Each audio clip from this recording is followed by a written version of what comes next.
తీవ్రమైన దుఃఖపు వాతావరణంలో కన్నీటి శబ్దాలతో వైకుంఠవాసి మహేష్ కోఠే గారికి సోలాపూర్ అర్పించింది ఘన నివాళి. ఈ సమయంలో హాజరైనారు వివిధ క్షేత్రంలోని ప్రముఖులు. శ్రీ మార్కండేయ జనజాగృతి సంఘం వారి తరపున మహాముని శ్రీ మార్కండేయ మహర్షి జన్మోత్సవం సందర్భంగా 11 రోజుల దీక్షకు ప్రారంభం. శ్రీ నరసింహ గజల్ మహారాజ్ గారి చేతుల మీదుగా జపమాలను స్వీకరించి ప్రారంభించిన దీక్ష, భక్తుల హాజరు.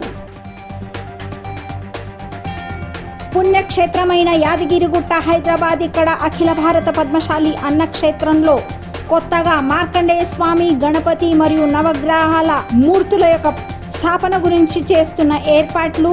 ఫిబ్రవరి 3, 2025 రోజున భూమి పూజ కార్యక్రమం.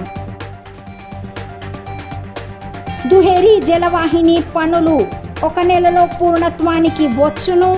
మహాపాలిక ఆయుక్తులు శీతల్ తేలి ఉగలే గారి ప్రతిపాదన.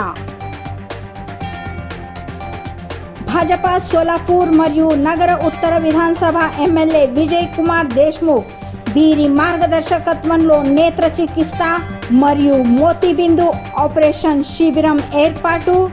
జునావిడి ఘర్కుల్ ప్రభాగం నంబర్ 11లో జరిగిన శిబిరం లభించిన మంచి ప్రతిస్పందన.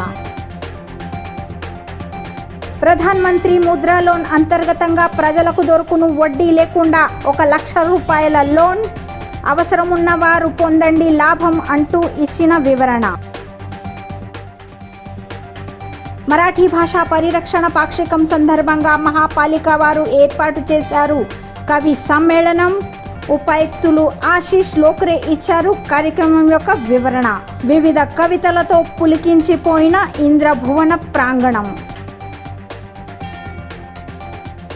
ప్రతి నెలకు ఒకసారి ఆఖరి బుధవారం రోజున నెరవేరును నాడీ పరీక్ష. పొద్దున 7:30 నుండి 1 గంట వరకు, మధ్యాహ్నం 3 గంటల నుండి సాయంత్రం 5:30 వరకు MIDC నాగ్నాథ్ సాంస్కృతిక్ భవన్ కేంద్రంలో జరుగును నాడీ పరీక్ష. అయోధ్యలో నెరవేరాయి శ్రీరాముని ప్రాణ ప్రతిష్ఠ సంవత్సరం పూర్తి వేడుకలు. వివిధ ధార్మిక విధులతో పూజలతో మురిసింది అయోధ్య నగరం. మురిసిపోయిన భక్తులు. పుష్ప 2 చిత్రం నిర్మాతపై జరిగింది ఆదాయపు పన్ను దాడి. చర్చగా మారిన విషయం.